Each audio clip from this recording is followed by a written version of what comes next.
मैं अपने गुरु शिव को प्रणाम करता हूं। साहब एवं दीदी को मेरा प्रणाम एवं उपस्थित सभी शिव शिष्याओं को मेरा प्रणाम।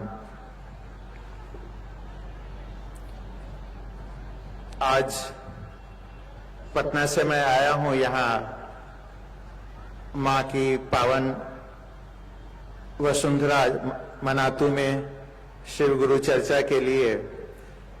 ट्रेन से ही आया, सुबह में डाल्टनगंज स्टेशन पे उतरा तो वहां कुछ लोग बात कर रहे थे कि इतनी भीड़ है, हमें तो पता ही नहीं है, दूसरे दूसरे राज्यों से लोग आ रहे हैं, काफी स्टेशन पे भीड़ थी और मेरा यहाँ घर है, मुझे पता ही नहीं है। फिर मैंने उनको बोला कि भाई आप शिव गुरु के शिष्य नहीं है इसलिए आपको पता नहीं है, आपके गुरु शिव नहीं है इसलिए आपको पता नहीं है। ये तो रिश्तों का खेल है ना। यहाँ पे हमें पता रहता है, अगर हमारा इंटरेस्ट क्रिकेट में है, मेरा बचपन से इंटरेस्ट था क्रिकेट खेलने का, देखने का, तो 8 साल 9 साल में ही मुझे पता होता था कि क्राइस्ट चर्च में क्या होने वाला है, किस दिन क्रिकेट मैच होगा, एडिलेड में कब क्रिकेट मैच होगा। समझिए, वहां मैं कभी गया नहीं, आज तक नहीं गया हूं, लेकिन मुझे पता होता था कि वहां पे कब क्रिकेट मैच होगा। तो वही बात है कि रिश्ते नहीं होंगे तो आपके घर में इतनी बड़ी महोत्सव, इतना बड़ा महोत्सव, लाखों लोग आज जुटे हैं, पता ही नहीं होगा आपको, क्योंकि रिश्ते ही नहीं आपने बनाए हैं उस महादेव गुरु से। महादेव के बारे में आप जानते हैं, महादेव देवता के रूप में आपने रिश्ते बनाए हैं, लेकिन महादेव गुरु के रूप में आपका रिश्ता नहीं है, तो आप कुछ नहीं जानते हैं, आपको पता ही नहीं चलता है। बहुत से रिश्ते हमारे ऐसे होते हैं, खून के रिश्ते होते हैं, वो कब जी रहे हैं, कब मर रहे हैं, कब बीमार हो रहे हैं, पता ही नहीं चलता, क्योंकि आपने उन खून के रिश्तों से अपना रिश्ता नहीं जोड़ा है, मन से रिश्ता नहीं जोड़ा है, बस वो बोली में रिश्ता है। बहुत सारे आपके रिलेशन होंगे ऐसे, खून के रिश्ते ऐसे होंगे, कभी बीमार पड़ते होंगे, आपको पता ही नहीं चलता है, क्योंकि उनसे आपका रिश्ता ही नहीं है, मन से रिश्ता नहीं है, बस बोली में है। तो उसी महादेव से गुरु के रूप में रिश्ता बनाने के लिए साहब बोल रहे हैं, दीदी बोल रही हैं। जीवन भर उन्होंने यही लोगों को बताया, सिखाया कि उस महादेव गुरु के रूप में रिश्ता जोड़िए। साहब बचपन से ही चमत्कार खोजने के लिए, चमत्कार सीखने के लिए गुरु की तलाश कर रहे थे, और फिर उन्हें बहुत सारे लौकिक गुरु मिले, बहुत सारे तांत्रिक मिले, बहुत सारे योग के गुरु मिले, बहुत से लोगों ने उनको साधना सिखाया, योग सिखाया, लेकिन हर जगह वो ठगे गए। 14 साल तक श्मशान की साधना की, कब्रिस्तान की साधना की, जाते थे, एक दिन श्मशान एक दिन कब्रिस्तान जाते थे, लेकिन कुछ मिला नहीं, हर जगह वो ठगे गए। लोगों ने जैसा जैसा बोला उन्होंने वैसा किया, वैसी साधनाएं की, लेकिन उन्हें कुछ हासिल नहीं हुआ, उन्हें चमत्कार नहीं सीखने को मिला, और फिर हार कर आरा के गांगिया श्मशान में गुरु ब्रह्मा, गुरु विष्णु, गुरुदेव महेश्वर की बात पर उन्होंने शिव को ही अपना गुरु मान लिया। और फिर उन्होंने देखा कि सही में ये गुरु कमाल के गुरु हैं, वो जो देवता है, वो जो ईश्वर है, वो कमाल का गुरु भी है। उन्हें इस बात का अनुभव हुआ, और उसके बाद उन्होंने लोगों को बताना शुरू किया। आज देखिए कितने सारे लोग संसार में, करोड़ों लोग उस महादेव से जुड़ गए हैं, गुरु के रूप में रिश्ता बना रखे हैं। देवता तो मानते ही थे, घर के बाबा हैं ही, और अब हम लोग गुरु के रूप में भी उनसे रिश्ता बना लिए हैं। तो ये रिश्ता बनाने कैसे बनाया जाए, ये बात साहब और दीदी ने हम लोगों को बताया। 3 सूत्र उन्होंने दिया, और इस 3 सूत्र के माध्यम से उस महादेव गुरु से हम लोग रिश्ता बनाते हैं। पहला दया मांगना, दूसरा चर्चा करना, तीसरा नमन करना नमः शिवाय से। और भारत के इतिहास में अगर आप देखेंगे तो इतने बड़े बड़े ग्रंथ मिले हैं, इतने उपनिषद हैं, वेद हैं, बहुत सारे ग्रंथ लिखे गए हैं, रामायण है, रामचरितमानस है, महाभारत है। कहीं पे आपको ये नहीं मिलेगा कि महादेव से गुरु के रूप में कैसे रिश्ता बनाएं। आप उनकी पूजा कैसे करें, ये सारे ग्रंथों में, बहुत से ग्रंथों में मिल जाएगा। लेकिन ग्रंथों ने बस ये लिखा, संभवे गुरुवे नमः, तुम त्रिभुवन गुरुवेद बखाना, गुरु शंकर रूपिणम, वंदे विद्या तीर्थम महेश्वरम। मीन्स वो तीर्थ, विद्या के तीर्थ है महेश्वर, शंभु गुरु को नमन है, तीनों वेद, तीनों भुवनों में आप गुरु हैं, ये वेद बखान कर रहे हैं। लेकिन कैसे उस गुरु को अपना गुरु बनाएं, कैसे उस महादेव गुरु से हम सीखें, कैसे सिंपल भाषा में स्कूल में एडमिशन कैसे ले, ये किसी ग्रंथ में नहीं लिखा गया। साहब ऐसा पहले व्यक्ति हैं पूरे इतिहास में, भारत के आध्यात्मिक इतिहास में, जो पूरे विश्व को बताए कि उस महादेव से कैसे गुरु के रूप में आप रिश्ता रख सकते हैं। और समझ जाइए, जब उस गुरु से आपका रिश्ता होगा तो आपका जीवन कैसा होगा। साहब लिखते हैं कि शिव का शिष्य बनकर आपके लौकिक पारलौकिक मनोरथ स्वतः पूर्ण हो जाते हैं। आपको कहीं कुछ करने की जरूरत नहीं पड़ती है, घर में बैठे आप उस महादेव से जुड़िए, कुछ खर्च नहीं है, कहीं जाने की जरूरत नहीं है, कुछ खान पान छोड़ने की जरूरत नहीं है। आप जैसे भी हैं, आप देवता है तो भी ठीक, आप दानव है तो भी ठीक। और याद रखिए साहब, इससे पहले देवताओं तक ये नसीब नहीं था कि वो महादेव को अपना गुरु बना ले। देवता लोग भी, आप पढ़ेंगे किसी भी ग्रंथ में, उन्होंने शिव को गुरु नहीं बनाए। इतने सारे देवता हुए, उन्हें पहले बृहस्पति को उन्होंने गुरु माना है, और बृहस्पति शिव के शिष्य थे। पहले देवताओं को भी ये संभव नहीं था, देवताओं के लिए भी, कि वो शिव को गुरु माने। हम लोग बड़भागी हैं, हम लोग लकी हैं कि साहब ने ये मौका इस जनमानस के हर आदमी को दिया है, चाहे वो किसी भी धर्म के हो, किसी भी जाति के हो, किसी भी देश से हो, कि आप उस अवधरदानी दैत्यनाथ योगेश्वर महादेव जगत गुरु महादेव के शिष्य बन पाए। तो इसलिए ये मौका हम लोगों को नहीं गंवाना है। पहली बार भारत के आध्यात्मिक इतिहास में शिव गुरु की बातें साहब और दीदी ने की हैं, और देखिए तब से सिलसिला चल पड़ा है, और इस मौके को हम लोगों को नहीं गंवाना है।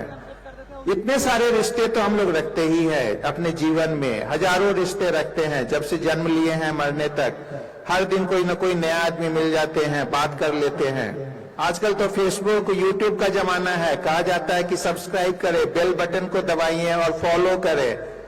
आप लोग करते ही होंगे, यूट्यूब पे हजारों फॉलोअर आप लोगों को फॉलो करते होंगे। एक बार महादेव गुरु को तो फॉलो करके देखिए, क्या चला जाएगा, जाएगा कुछ नहीं। एक बार किस्मत आजमा के यहाँ भी देखेंगे। साहब हमेशा एक लाइन बोलते थे, तेरी महफिल में आकर हम भी देखेंगे। तो एक बार किस्मत तो आजमा लीजिए। यहाँ तो कुछ ऐसे भी नहीं जाता है। हम लोग मोबाइल में हमेशा किसी न किसी को बेल आइकन दबा के फॉलो करते रहते हैं, यूट्यूब पे फॉलो करते रहते हैं, फेसबुक पे फॉलो करते हैं, हजारों आपके फ्रेंड बनते हैं, रिश्ते बनते हैं, हैप्पी बर्थडे सबको बोलते रहते हैं। एक बार महादेव से तो रिश्ता बनाइए, महादेव गुरु के रूप में तो रिश्ता बनाइए। बहुत आसान है, यहाँ बेल भी नहीं दबाना पड़ेगा, बस मन से रिश्ता बनता है। आपको मन में ही ये भाव आना है कि आप श्री शिव, आप मेरे गुरु हैं, बस इसी से रिश्ता बन जाएगा।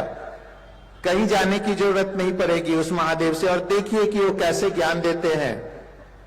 हम लोगों ने अनुभव किया है कि वो सबसे बड़े गुरु हैं, उनसे अच्छा ज्ञान दुनिया में कोई नहीं देता है। वो जगत गुरु है। दुनिया में बहुत से गुरुओं को आप मानते होंगे, मानिए, कोई दिक्कत नहीं है।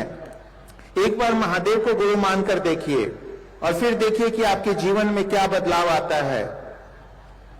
आप जितने भी लोग हैं यहाँ पे, ज्यादातर लोग शिव के शिष्य हैं, तभी कोई इतनी हजारों किलोमीटर दूर से, देश से विदेश से लोग आए हैं, दूसरे राज्यों से लोग आए हैं। आखिर किस लिए? उन्होंने महादेव को गुरु माना, महादेव का शिष्य बनकर उन्होंने देखा है कि ये सबसे अच्छी विधा है, इससे आसान विधा कुछ नहीं हो सकती है उस महादेव के पास पहुंचने के लिए, उस महादेव से लेने के लिए, उस महादेव की पूजा करने के लिए। क्योंकि हर विधि तो गुरु बताएगा, तो क्यों नहीं उस महादेव को उसी से हम उनका पता पूछ लेंगे। वो महादेव गुरु ही बताएंगे कि उस देवता की कैसे पूजा की जाए, कैसे अर्चना की जाए। हम सब लोग पूजा पाठ में बहुत विश्वास करते हैं, बहुत बड़े मंदिरों में जाते हैं, जल चढ़ाते हैं, व्रत रखते हैं।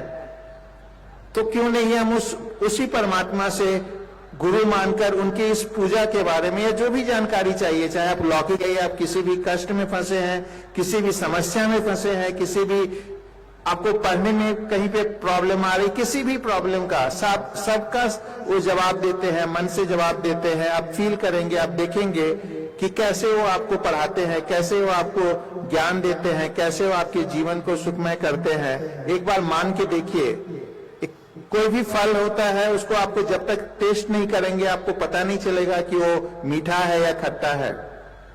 तो एक बार इतने लोगों से आप रिश्ता रखते हैं, एक बार महादेव गुरु से भी रिश्ता बनाइए, देखिए कि ये कैसे गुरु हैं, आपके जीवन में क्या बदलाव करते हैं। एक गाना साहब बराबर बोलते थे, अगर तुम न होते भंवर में ही मेरी नैया रहती, किनारे नहीं होते, और अगर किनारे हो भी जाते तो भी लहरें डुबा देती अगर तुम न होते। तो वही बात है, उस महादेव हमारे जीवन में जब से आए हैं तब से हम अपनी जिंदगी को देखते हैं, एक किनारा मिला, और हाँ, किनारे पर भी उन्हीं का सहारा है कि लहरें हमें डुबो नहीं रही हैं, वो हमेशा प्रोटेक्ट कर रहे हैं, हमेशा साथ दे रहे हैं। साहब दीदी आपके हमेशा साथ दे रहे हैं। आप फील करेंगे जब भी आपको कुछ भी आप देखेंगे, कहीं से भी आप साहब दीदी को याद करेंगे तो वो आपको सहायता करते हैं, वो आपकी मदद करते हैं, आपको देते हैं। किसी भी उलझन में फंसे हो आप साहब दीदी को ध्यान करिए, शिव गुरु को ध्यान करिए, आपको मदद करते हैं। साहब भी मदद करते हैं, दीदी भी मदद करती हैं, शिव गुरु भी मदद करते हैं।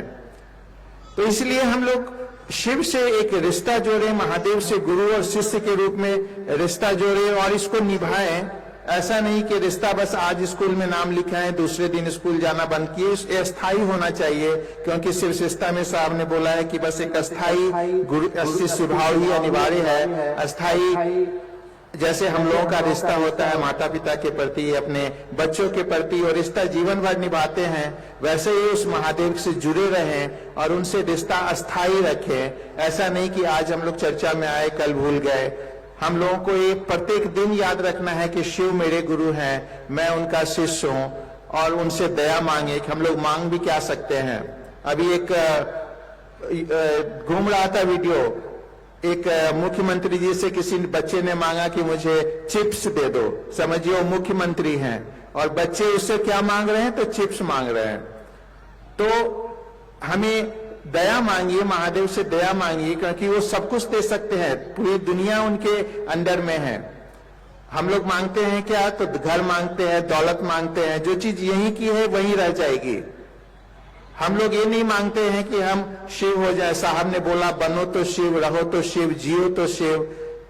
आप शिव की तरह बनिए। शिव की तरह बनने के लिए आपको शिव के पास जाना होगा, गुरु के रूप में जाना होगा। तभी आप देखते हैं ना शिव परिवार, जहां विपरीत प्रवृत्ति के लोग होते हैं, सांप भी रहता है, बैल भी रहता है, बाघ भी रहता है, बाघ बैल को खा जाता है, मोर सांप को खा जाता है, लेकिन फिर भी उस परिवार में एक साथ रहते हैं। वो शिव का परिवार है। आज हम लोग देखते हैं ना दुनिया में कितने वर्ल्ड वार हो रहे हैं, एक देश दूसरे देश पे आक्रमण करते हैं, लोग मर रहे हैं, जी रहे हैं, कहीं पे शांति नहीं है, लोग दुश्मनी कर रहे हैं या लोग एक दूसरे से युद्ध लड़ रहे हैं, क्योंकि किसी को इस संसार के बारे में उस एक अच्छा गुरु नहीं मिला, तभी तो कर रहे हैं। कैसे समन्वय रखा जाए, कैसे शांति से रहा जाए, कैसे हम लोग एक दूसरे से घुल मिल के रहें, लड़ाई झगड़ा न करें, वो एक अच्छा गुरु ही बता सकता है। इसलिए हमें उस शिव गुरु की जरूरत है, वैसे परिवार के मुखिया की जरूरत है जहाँ पे सांप भी रहता है, बैल भी रहता है, एक साथ रहते हैं। आज हम लोग देख रहे हैं यहाँ पे लाखों की भीड़ है, एक साथ सब लोग बैठे हैं, चाहे वो किसी भी जाति के हों, किसी भी राज्य से हों, किसी भी देश के हों, एक साथ बैठे हुए हैं। यही शिव शिष्यता है। साहब यही कहते हैं कि अगर सब पूरा विश्व अगर शिवमय हो जाएगा, पूरा विश्व अगर शिव को अपना गुरु मान लेगा, तो हमारा जो संसार है ऐसा एक भाईचारा होगा, एक अच्छा हो जाएगा। यहाँ एक बगिया ऐसी है कि वहां पे फूल खिलेंगे, मानवता सुगंधित हो जाएगी। साहब शिष्यानुभूति में लिखते हैं। तो हम लोग चलिए साहब की बात को माने, दीदी की बात को माने, शिव गुरु से जुड़े रहें, साहब से जुड़े रहें, दीदी से जुड़े रहें। आप सभी को मेरा प्रणाम।